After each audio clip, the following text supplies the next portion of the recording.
Hi, here's another episode of Ron's Garage, except this time I'm in Ron's living room, actually the family living room. But anyway, wanted to talk to you about a couple pictures that I put up. These horns that I'm about to show you are very unique in design and were real popular in the 1930s and 40s. I'm guessing because of the Art Deco movement or some sort of design thing, but they are kind of cool. So let's take a look here. So right here, okay. There we go. Trying to get the camera on it. Let me switch this around here. Okay. Right here, this one's pretty well known. This is known as the Conn 44 vocal bell. Now, why is it called the vocal bell? Well, because down here on the bell, there's no bead, and it's really thick. Okay, to give it great support and great support sound. So this was Conn's venture into asymmetrical braces, heavy bell design, and it is a pretty spectacular horn. I believe Schmidt Music might have done a review on this one about the sound. He's a very articulate guy. I'm just going to tell you that when I play on it, I can play it hard. I mean, I can ride this Bronco hard. I can put a lot of air through it. It doesn't phase. It doesn't get phased by what I do to it. It's a very strong horn, very thick horn. It's designed for big band playing and a lot of volume, so you can really push it hard. It's a great horn. It was made in the 1950s, maybe as early as the late 40s. I don't have my information in front of me, but I'm just kind of going for it right now. So this next horn here, this you may have seen. This is known as the Dude. When Geten first formed in 1948, 1949, they built 4 horns, 2 trombones, and 2 trumpets. Well, this is one of the 2 trombones. The first trombone you may have seen is called the Geten Super Deluxe Tone Balance, and it looks different than this. It actually has, and this version of this horn actually will have bronze fittings around here.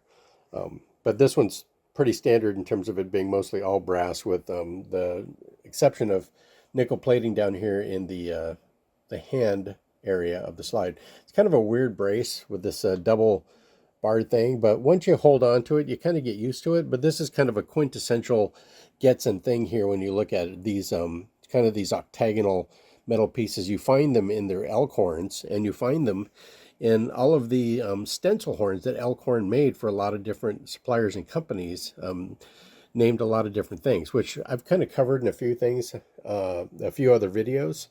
But this one's pretty cool. I'll do demo plays on this. This is a quintessential or very recognizable Geten tuning slide. They put this mohawk of metal across the top. It serves also as a counterbalance, but even better than that, if you're sitting next to a wall and you go clunk, this protects your tuning slide. It doesn't get all beat up.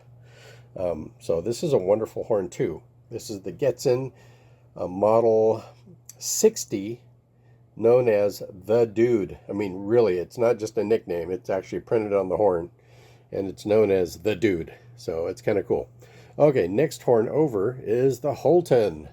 This is an early Holton, 1937, I believe. There are pictures of this floating around with Laurel and Hardy.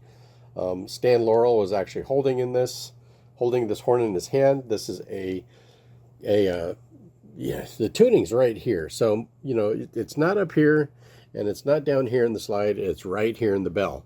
So it actually lifts this whole section of the bell up to tune it sharper or flatter. And I believe this is sort of a low pitch because it tends to tune at 432, not 444. And that was kind of indicative of the time when they're doing high pitch, medium pitch, low pitch horns. It's got this nice little comfort curve here. There's no slide lock. So the slide's loose on this one because that's just the way they designed it. And yeah, Holton. I've had this one up on Facebook Marketplace for quite a long time at a relatively high price because it's the only one I have. I did a lot of work on it.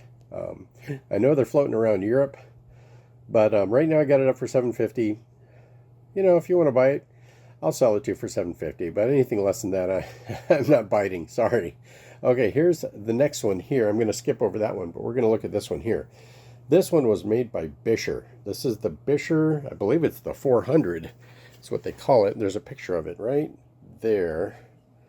Come on, there it is, the 400 by Buescher. Buescher made some really cool horns in the day. They were a major horn maker and stencil maker. They got bought up by some other companies. I can do some history on that one. I just don't have the facts on the top of my head right now, but these are really nice. All asymmetrical braces, all the way down the horn, and all the way down to the crook is actually asymmetrical, which is kind of neat.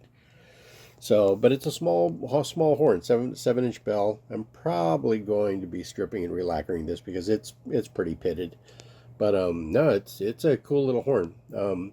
Not friction fit. I guess it's a twist, tighten fit horn, but it's very well adorned. It's really a beautiful design. So, Buescher, but it's tiny. If you look at the width of the hand here, I mean, here's my hand. I mean, this is pretty.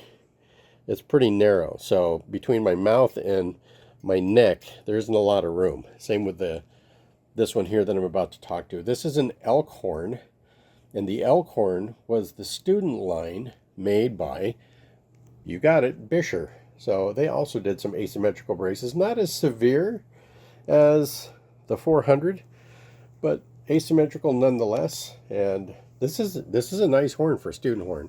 Also 7-inch bell. No asymmetrical crook down at the bottom. Again, tiny grip around there. But as you get to the newer horns, the grip gets a little bit wider and a little more comfortable, at least for my fat neck. But these are all really cool horns. So here's the special cool designs of the early last century.